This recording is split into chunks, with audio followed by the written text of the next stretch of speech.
Scene, ఏంది madam మస్తు హుషారుగా కనిపిస్తుంది, ఏం సంగతి? నువ్వే చూస్తావుగా సీను.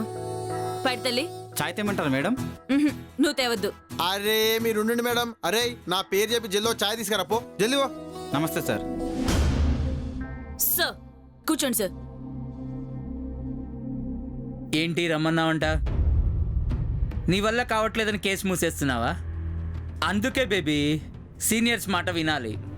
ఇలా పట్టుకున్న ప్రతి కేసు గెలిచేసి ప్రమోషన్ కొట్టేద్దామనే అంత ఆశ ఉండకూడదు బేబీ. అరే ఓ అవులే, అరే నిన్ను కాదు సార్, నిన్ను ఎవరు తీసుకురమ్మన్నారా? మన మేడం గారు అందరు అసంట్ ఆఫీసర్ కాదు, స్పెషల్ స్ట్రిక్ట్. తేడా చేసినోనికి డమరుకం వాయిస్తుంది. కొత్తగా వచ్చినావు కదా అని చెప్తున్నా, సమజైందా? మీరు మేడంతో మాట్లాడుకోండి సార్. రే నువ్వు చాయ్ పోయి. నువ్వు నీ మండితనంతో, నీ పిచ్చి అనుమానాలతో పోలీస్ డిపార్ట్మెంట్ వాల్యుబుల్ టైంని అనవసరంగా వేస్ట్ చేస్తున్నావు. అవును సార్, అనుమానం అనేది పిచ్చి అవ్వచ్చు, కానీ టైం వేస్ట్ చేస్తున్నానా లేక ఇంకెవరితో టైం బ్యాడ్ అవ్వడం వల్ల ఈ కేసు నా దగ్గరకు వచ్చిందా అనేది తొందరలోనే తెలుస్తుంది. నీ మాటలు చూస్తుంటే కొత్తగా ఏదో అనుమానం వచ్చినట్లుంది.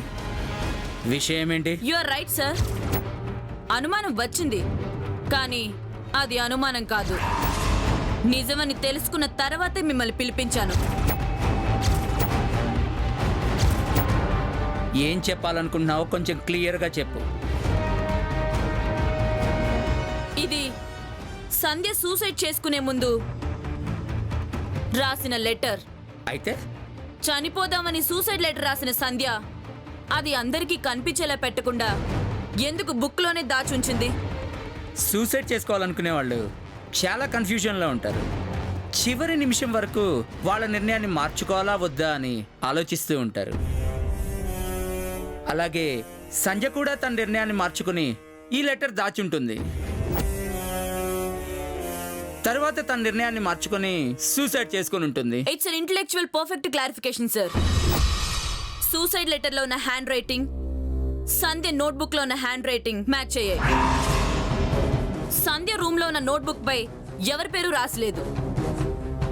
సో ఆ బుక్ తనదే అయి ఉంటుందని భావించిన పోలీసులు ఉత్సాహంతో ఈ కేసు క్లోజ్ చేయాలని డిసైడ్ అయ్యారు. ఇప్పుడు అంత అతి ఉత్సాహంతో నువ్వు కనిపెట్టిన నిజమేంటో? నిజాన్ని కనిపెట్టడమే కదా సార్ పోలీసుల పని. ఇది చనిపోయిన సంధ్య వాళ్ళ ఇంట్లో దొరికిన సంధ్య నోట్బుక్.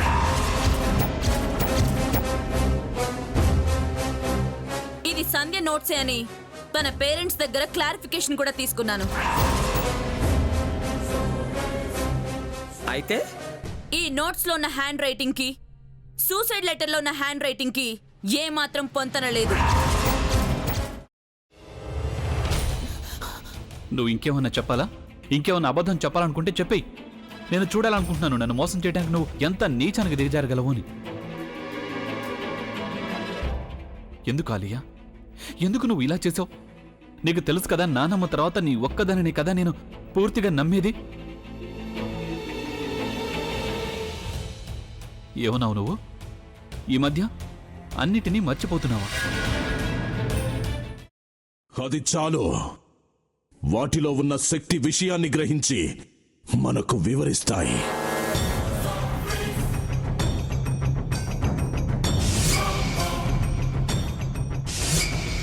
ఎవరు ఆ దండ విప్పొద్దు, గది తలుపులు తెరవద్దు.